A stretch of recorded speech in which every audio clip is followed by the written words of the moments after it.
बिस्मिल्लाहिर्रहमानिर्रहीम, अस्सलाम वालेकुम वरहमतुल्लाहि वबरकातुहू। इस महंगाई के अंदर या आने वाली महंगाई के अंदर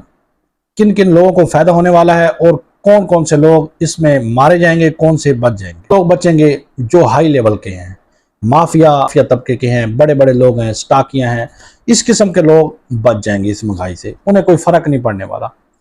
और उसके अलावा गरीब तबका, जिनको अपनी इज्जत की परवाह नहीं होती, उनकी कोई इज्जत नहीं होती और जो सूखी फूकी खा के गुजारा भी कर लेते हैं और जिस किस्म की रहायश मिल जाए वहाँ रह भी लेते हैं, जिस किस्म का खाना मिल जाए वो शुगर पड़ के खा भी लेते हैं, वो इस महंगाई में बच जाएंगे। सूखी फूकी खाने वाले और मांग तक के खाने वाले और स्टाकिया माफिया, ये लोग इस महंगाई में, इस मुश्किल वक्त में पाकिस्तान में सर्वाइव करेंगे। बाकी जो सफ़ेद पोश तबका है, जो किसी को कुछ कह नहीं सकता, किसी से कुछ मांग नहीं सकता और मुशक्कत भी बर्दाश्त नहीं कर सकता और रुखी फुकी भी नहीं खा सकता, तो वो मारा जाएगा। वो किसी को कहने के काबिल भी नहीं रहेगा और रुखी फुकी भी नहीं खा सकेगा और उसे साफ सुथरा मकान भी चाहिए, रहने के लिए साफ सुथरा घर भी चाहिए, तो वो इस महंगाई में मारा जाएगा। जो बिलों की कंडीशन है, वो कब तक चीज़ें बेच बेच कर बिल भरेगा, कब तक अपने घर के राशन पूरे करेगा, कब तक वो अपने बच्चों की फीसें अदा करेगा।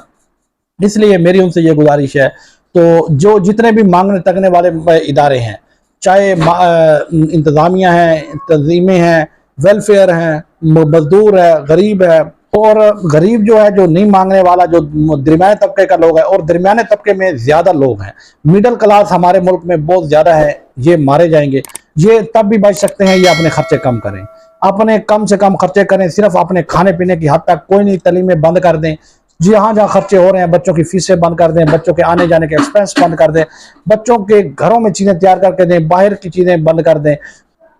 अपने खर्चे कम करेंगे, अपने ऊपर बोझ कम करेंगे, बिजली की बचत करें, गैस की बचत करें और जितना कम हो सकता है देसी ज़िंदगी पर आएँ। और दूसरा, अगर मेहनत कर सकते हैं, अपने इलाके में नहीं कर सकते सफ़ेद पोशी की वजह से या लोग क्या कहेंगे इस वजह से, वो वहाँ से बेचकर पाकिस्तान के किसी दूसरे शहर में शिफ्ट हो जाएं, जहाँ उन्हें कोई जानता ना हो। वहाँ वो मेहनत मजदूरी भी कर लेंगे, वहाँ वो मांगतन भी लेंगे, वहाँ मिन्नत समाजत भी कर लेंगे और सादा ज़िंदगी में आ जाएं, अपनी असल की तरफ आ जाएं और अपने दीन की तरफ लौट आएँ, तो इंशाल्लाह इसमें बचत है। बाकी कहीं अयाशी में, इसमें कोई बचत नहीं है। अयाशी आपको डुबो देगी। सादगी में आ जाएं, रहन सहन सादा कर लें, खाना पीना सादा कर लें और शहरों से निकल कर देहातों की तरफ आ जाएं, देहातों को आबाद करना शुरू कर दें। सफ़ेद पोश जो काम नहीं कर सकता, उन्हें यही गुजारिश है कि वो अपना इलाका छोड़कर दूसरे इलाके में चला जाए, तो इंशाल्लाह वो काम करेगा, मेहनत कर लेगा, कोई रेड़ा ठेला लगा लेगा, कोई अपने रोजी, अपनी